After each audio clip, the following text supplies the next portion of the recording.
आज हम डिस्कस करेंगे एक बहुत ही इंटरेस्टिंग और unique story a haunted house by Virginia Woolf. आज का लेक्चर सिर्फ एक हॉरर स्टोरी की सिर्फ समरी नहीं होगी, बल्कि एक डीप एनालिसिस होगा। इस टॉपिक को हम 2 पार्ट्स में डिवाइड करेंगे अ हॉन्टेड हाउस को, ताकि हर चीज़ डिटेल में कवर हो सके। पार्ट 1 में हम स्टोरी, प्लॉट समरी, थीम्स और सिंबल्स देखेंगे और पार्ट 2 में हम वुल्फ का writing style, stream of consciousness, modernism और डीपर मीनिंग्स को मज़ीद डिस्कस करेंगे। तो आज का लेक्चर स्टार्ट करते हैं।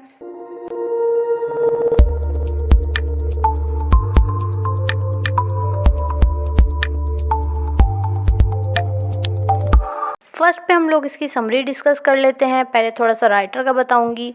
वर्जीनिया वुल्फ को 20th सेंचुरी के मॉडर्निस्ट लिटरेचर की सबसे इम्पोर्टेंट राइटर्स में से एक माना जाता था। इनका लिखने का स्टाइल स्ट्रीम ऑफ कॉन्शियसनेस है, जो एक फ्लोइंग थॉट प्रोसेस को डिपिक्ट करता है। वुल्फ इस स्टोरी में ट्रेडिशनल स्टोरी टेलिंग को नहीं, बल्कि एक डीप और सिम्बॉलिक स्टाइल को यूज़ करती हैं। अ हॉन्टेड हाउस एक घूस स्टोरी लगती है, लेकिन इसके साथ साथ ये एक एग्जिस्टेंशियल और फिलोसॉफिकल एलिमेंट्स भी रखती है। इसकी समरी देखें अगर, तो फर्स्ट इसका टाइटल देखें, अ हॉन्टेड हाउस। जैसे ही इसका टाइटल सुनते हैं, एक ट्रेडिशनल हॉरर स्टोरी का आइडिया दिमाग में आता है कि हॉन्टेड हाउस एक ऐसी जगह है जो भूतों से भरी हुई है। डार्कनेस होगी, अजीब सी आवाज़ें होंगी, लोग डर से काँप रहे होंगे, लेकिन ऐसा कुछ भी नहीं है। ये स्टोरी कहीं से भी हॉरर नहीं है। वर्जीनिया वुल्फ ने हॉन्टेड हाउस का कंसेप्ट यूज़ किया, लेकिन इसके डीप मीनिंग्स में हमें दिखता है कि हॉन्टेड सिर्फ भूत प्रेत नहीं होते। हॉन्टेड में बहुत सी चीज़ें आ जाती हैं, मेमोरीज़ आ जाती हैं, लव आ जाता है, पास्ट एक्सपीरियंसेस आ जाते हैं जो हॉन्टेड हो सकते हैं, जो हम लोगों को हॉन्ट कर रहे होते हैं। उसी चीज़ को उन्होंने इस स्टोरी के अंदर बताया। वर्जीनिया वुल्फ हॉन्टेड हाउस से एक डीपर मीनिंग देती हैं कि घर सिर्फ एक जगह नहीं होती, वो उन यादों का हिस्सा भी होती है जो वहाँ गुजर चुकी होती हैं। यहाँ हॉन्ट करने वाले घूस्ट नहीं हैं, बल्कि उनकी यादें हैं।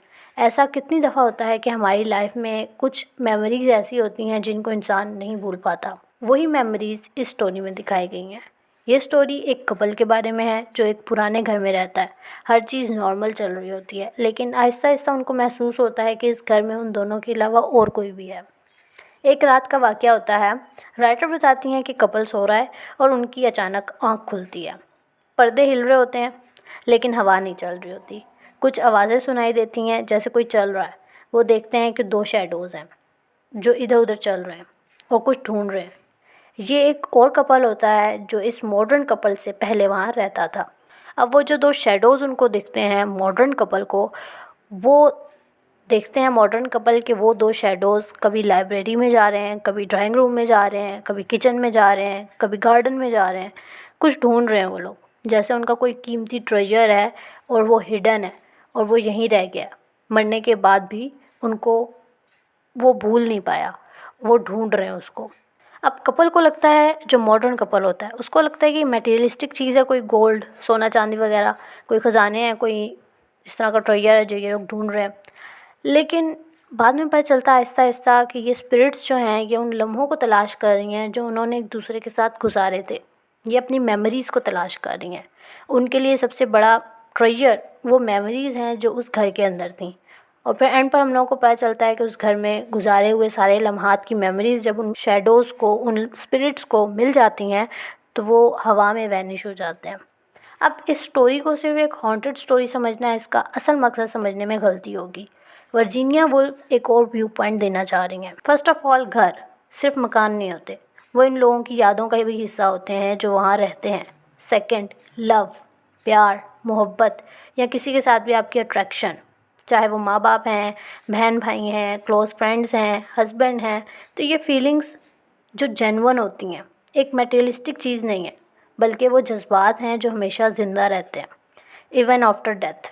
इसके अलावा मेमोरीज़ और पास्ट सिर्फ दिमाग में नहीं होते, बल्कि उन प्लेसेस पर भी महसूस किए जा सकते हैं जहाँ आपने उन स्पेशल लोगों के साथ टाइम गुजारा हो, जो आपकी ज़िंदगी में बहुत इम्पोर्टेंट प्लेस रखते हों।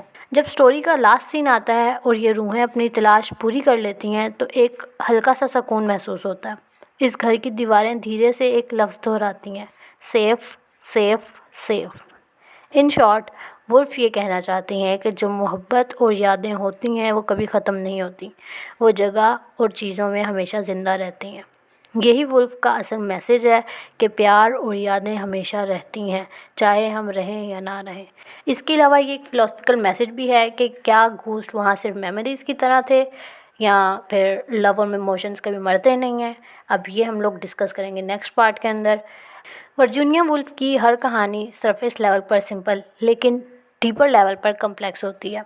इस स्टोरी में जो चीज़ें सिंपल लगती हैं वो एक्चुअली में डीपर मीनिंग रखती हैं। जैसे अगर हम लोग सिंबल्स देखें तो फर्स्ट पर हमारे पास आ रहा है haunted house, a place of living memories. Woolf ये दिखाना चाहती है कि एक घर सिर्फ ईंटों और सीमेंट का बना एक स्ट्रक्चर नहीं होता, ये एक मेमोरी स्पेस होता है। लोग चले जाते हैं, उनकी यादें रह जाती हैं।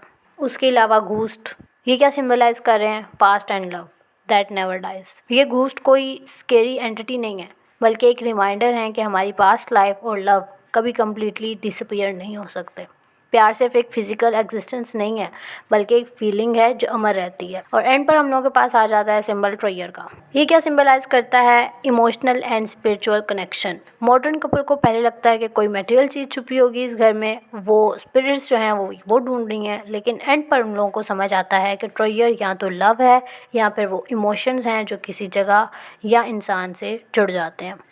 इम्पोर्टेंट थीम्स अब अगर हम लोग देख लें इसकी, तो फर्स्ट पर हम लोगों को दिखेगी लव एंड मेमोरी, सेकंड पे हमें दिखेगी life and death connection, third पे हमें दिखेगी material versus emotional value. Life and death connection अगर हम लोग देखें तो क्योंकि ये कहानी एक सटल वे में ज़िंदगी और मौत के बीच का कनेक्शन दिखाती है, इसलिए लाइफ एंड डेथ का कनेक्शन आएगा। और अगर मटेरियल वर्सेस इमोशनल वैल्यू देखें तो इसकी थीम हम लोगों को इस तरह मिली क्योंकि घूस्ट गोल्ड या पोजेशंस नहीं ढूंढ रहे थे, बल्कि एक इमोशनल वैल्यू ढूंढ रहे थे। अब तक हम लोग स्टोरी की समरी और प्लॉट ट्विस्ट सब कुछ देख चुके हैं। घूस्ट के पर्सपेक्टिव से इमोशंस और मेमोरीज़ को देखा और वुल्फ का डीप सिंबॉलिक मैसेज देखा, लेकिन ये सिर्फ सरफेस लेवल एनालिसिस था। स्ट्रीम ऑफ कॉन्शियसनेस क्या है? वुल्फ ने एक मॉडर्निस्ट ट्विस्ट क्यों दिया? ये कहानी सिर्फ घोस्ट के बारे में नहीं बल्कि एक फ़िलोसफिकल लेसन भी है।